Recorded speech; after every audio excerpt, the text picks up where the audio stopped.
নমস্কার বন্ধুরা, এশিয়া কাপের সবচেয়ে বড় খবর নিয়ে হাজির হয়েছি। আরও একবার মুখোমুখি হচ্ছে ভারত ও পাকিস্তান।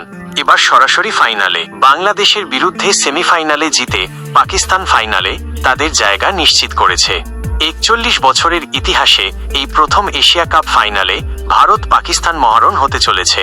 বৃহস্পতিবারের সেমিফাইনালে টস হেরে প্রথমে ব্যাট করতে নেমেছিল পাকিস্তান। তাদের শুরুটা একেবারেই ভালো হয়নি। টপ ও মিডল অর্ডারের ব্যর্থতায় মাত্র ৪৯ রানেই ৫ উইকেট হারিয়ে ফেলেছিল তারা।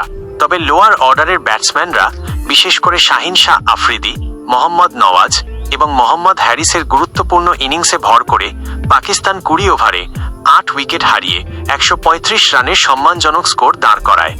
১৩৬ রানের লক্ষ্য তাড়া করতে নেমে বাংলাদেশের শুরুটাও ছিল খুবই খারাপ।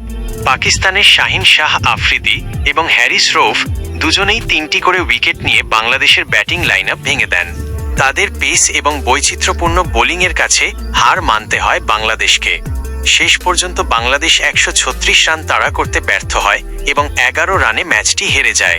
এর আগে দুবার ভারত পাকিস্তান মুখোমুখি হয়েছিল এবং দুবারই জিতেছে ভারত। এখন দেখার বিষয়, রবিবার ফাইনালে পাকিস্তান কি বদলা নিতে পারবে, নাকি সূর্যকুমারেরা জয়ের হ্যাট্রিক করবেন? ক্রিকেট বিশ্ব অধীর আগ্রহে অপেক্ষা করছে আরও এক মহারণের জন্য। রবিবার কে হবে এশিয়ার সেরা? এই ফাইনাল যে ক্রিকেট প্রেমীদের জন্য এক অসাধারণ মুহূর্ত উপহার দেবে তা বলাই বাহুল্য। কমেন্ট করে জানান আপনাদের মতামত। কে জিতবে এই হাই ভোল্টেজ ফাইনাল? ভিডিও শেষ।